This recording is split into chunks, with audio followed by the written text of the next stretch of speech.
Thank you, Mr. Ambassador. Thailand is one of our brightest spots in Asia today with tremendous growth in that market. It's exciting to see what's happening in Thailand particularly. And thank you to the Asia Society. It's an honor to be with you here tonight. We're honored to be in the company of so many prestigious people, National Security Advisor Tom Donilon, and respected diplomats, including Mr. Ambassador Zhang and new Chinese Ambassador, Mr. Xue. Congratulations also to Josette on your new leadership role in Asia Society. We congratulate you and look forward to your leadership in the years to come.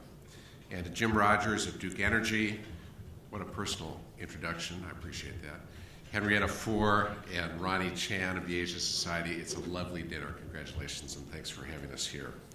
While we're headquartered nearby in Bethesda, hotel growth in Asia is among our top strategic priorities, and it is certainly one of the most important growth markets in the world. I was in China for a grand opening of a Marriott hotel in Shanghai in January of this year. You might be interested to know that it's our 20th hotel in the city of Shanghai. Sounds like a lot, but we have about 100 hotels in the Washington, D.C. area. So while 20 is a big number, the future is still bright and filled with growth. I was born in Tokyo, Japan in the late 50s, and as a consequence, Japan has always been a very special place for me and my family. While sushi has become an amazingly popular meal all around the world, in my family, raw fish is much like warm chicken noodle soup. It's where we turn when we're not feeling so well and is truly our comfort food. It's fascinating to see what's happening in Japan today, and we look forward with hope, as I'm sure everybody in this room does, that finally, after a full generation of Japanese that have seen so little hope, there is some optimism that seems to be animating behavior, and we're excited to see what's happening there.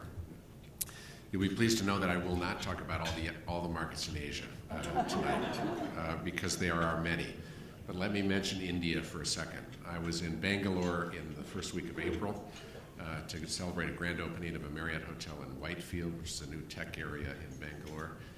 In that city, this year, we will open a JW Marriott, a Ritz-Carlton, a Marriott, and our first ever Fairfield in India, which gives you a sign of the growth that's underway in that market as well. One of the most exciting parts of being in a place like India and so many other markets across Asia is to see the faces of our associates newly employed in these brand new hotels. The jobs are transformative for their lives, and the way we try to invest in training and building careers for them, hopefully for decades with us, is among the most important work that we do.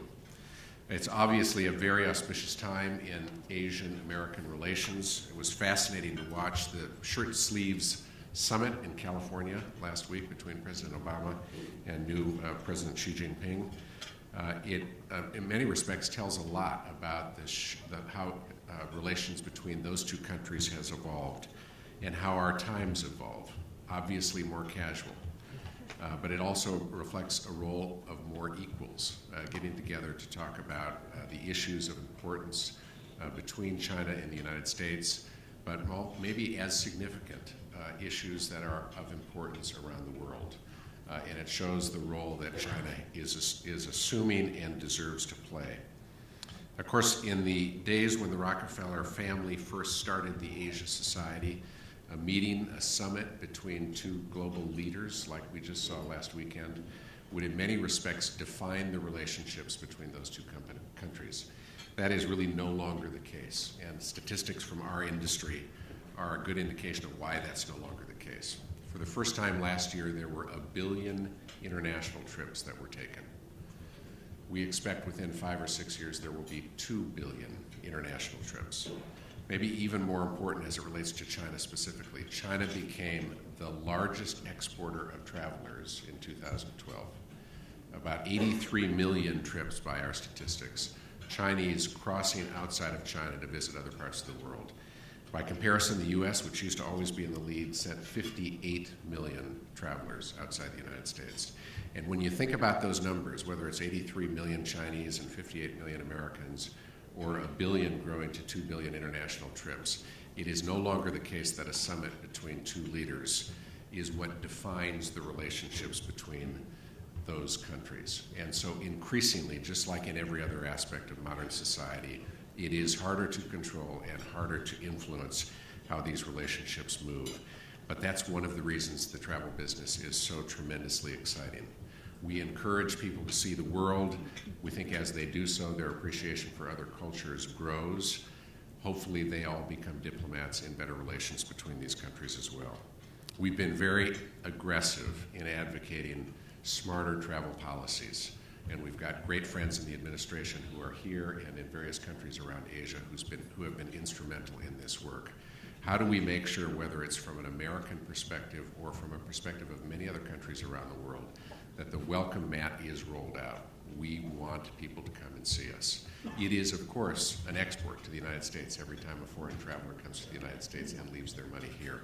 But more importantly, it is a way of creating deeper and closer bonds between citizens of these various countries, and hopefully greater peace and greater economic growth in the future.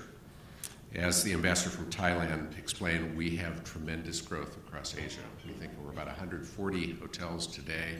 We'll be about 300 hotels within the next 4 or 5 years. We'll go, we think, from about 40,000 people wearing our name badges every day to about 80,000. And we are very excited about the growth in their lives and in their families' lives. So we thank the Asia Society for recognizing the work that we do in these markets in Asia to prepare associates working there to thrive, to welcome travelers around the world, and hopefully to make this a better place. It's a great age, new golden age of travel. And again, we thank the Asia Society and wish you a great evening.